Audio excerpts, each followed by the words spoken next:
Magaan lang to kasi lahat ginawa ko ng aluminum eh. Sobrang baba kasi pang show lang. Ito, reader. Hello guys, kagigising ko lang at nandito na si Reader. Dumating kami kagabi ng 3 AM. So ngayon, hindi na ako makapaghintay. Ibababa na natin si Reader.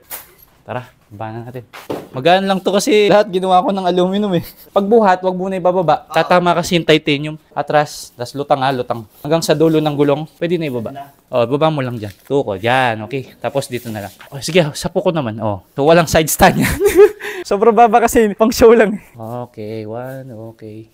Ngayong nandito na sa loob ng garahe natin si Reader, tatanggalin muna natin yung mga plastic niya. Diyan natin ilalapag si Reader kapag sinali na natin siya sa motor show. Bumili rin tayo ng 2x2 na tent sa Ace Hardware para kung sakaling ganapin yung motor show sa outdoor, meron tayong bubong. Ito nga pala yung mga decals ni Reader na ilalagay natin ngayon. Pinagawa natin to sa T-Pants Decals and Apparel. Bago natin ilagay yung mga decals niya, papakintabin muna natin yung mga fairings ni Reader gamit itong turtle wax. Tapos gagamitin natin ito para mas mabilis kumintab si Reader. Bumili rin tayo ng caution tape para sa ating tent. Ito, tatanggalin muna natin lahat ng plastic niya para makita natin ng buo para tayong bumili ng bagong motor.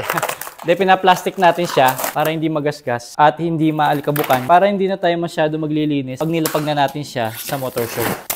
Grabe naman yan, Reader. Ito yung pinaka iniingat-ingatan ko kasi ito yung prone sa gasgas. Tapos, isa ito sa pinakamahal na pyesa ni Reader. Itong KOU Full Titanium Exhaust. Kaya hindi ito ginagamit pambombahan kasi pag nasunog siya, mangingitim, mawawala yung bluish color niya. Tapos, pinartner ko rin siya ng titanium radiator hose. Ito yung pinaka-importanteng dapat nakabalot. Itong dual throttle body kasi dito humihigop ng hangin yung motor. Siyempre, hindi pwedeng mapasukan ng tubig yan. Tapos, ito yung madalas na binabalot ng mga levers kasi ito yung unang-unang tinatamaan at nagagasgas tuwing tinatransport natin itong bike. Pansamantala naka-Daytona slim switch muna tayo. Tsaka na tayo magpapalit ng Honeywell or Ducati switch kapag nagka-budget na.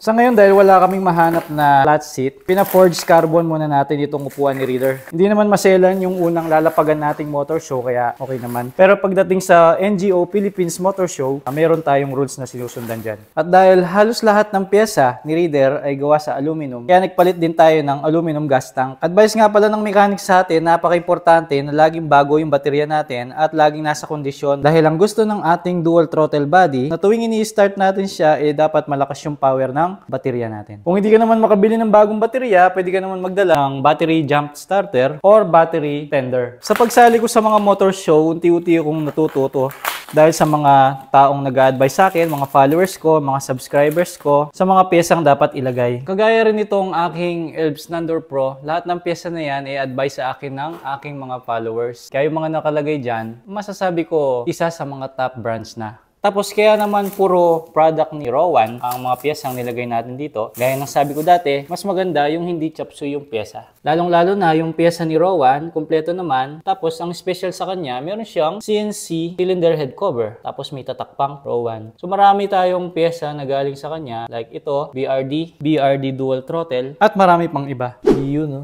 2:30. Kala nyo hapon. Madaling araw yan. Inabot ako ng madaling araw sa pag-buff, pagpakintab, at paglalagay ng bagong decal sa ating Reader. Buti naman at natapos din. At ngayon, ipapakita ko na sa inyo si Reader.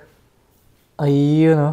Nakalagay na yung kanyang decal at naipatong na rin natin siya sa kanyang banig. Mukhang okay naman, sakto lang yung haba, hindi gaanong malapad yung tarpaulin. Ang size nga pala ito is 2x1. Kaya tignan nyo sa side, kitang-kita yung Reader na name niya. Ito, Reader. Ang special sa motor na to is itong forged green niya. Kita nyo, nag-reflect talaga siya kapag ka nasisinagan ng ilaw. Pumikindat-kindat, pati yung sticker ni S-Works, Carbon Experts. Siyempre, dapat meron siyang tatak dyan. Dahil siya ang gumawa ng carbon skin Reader. Grabe naman, oh. Solid naman, oh. Tapos dito sa harap. At nilagay natin yung sticker ni Rowan. At syempre, yung nag-build ng motor natin, si Baby Love Racing. Ang ganda ng kulay. Buti, light green yung motor natin. Mas kitang-kita yung decal niya ngayon. Kahit kulay black yung kulay. Yung ating decal, pinalagyan ko ng Raid for Speed dito. Yung konting details lang. And then, kahit kulay black yung kanyang sticker, transparent pa rin. Kita pa rin yung carbon fiber skin. Ito pa sa baba. baba. Pero yung ating reader na tatak, solid black para kitang-kita yung name. Ang masasabi ko naman sa sticker ni T-Pants Decal & Apparel, maganda, quality siya, tsaka makinang siya. Mas lalong kumintab yung ating fender kasi makinang yung kanyang sticker. Tsaka yung quality ng sticker niya, same quality ng PPF na nilalagay sa sasakyan. Ang kapal oh.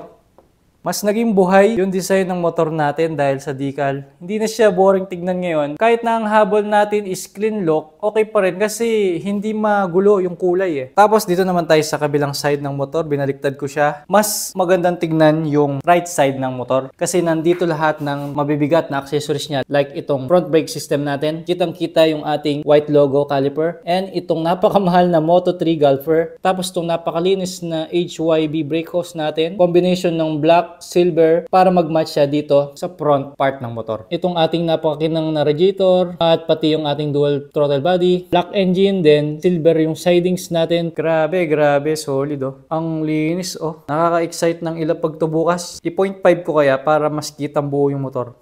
Yun oh. Grabe naman yan. So, kailangan ko nang mag-ready para sa show natin sa susunod na episode. Yun po yung ipapalabas natin dito sa Facebook. Makita lang natin na natuwa yung mga tao dito sa motor natin. Isa ng malaking trophy para sa akin yun.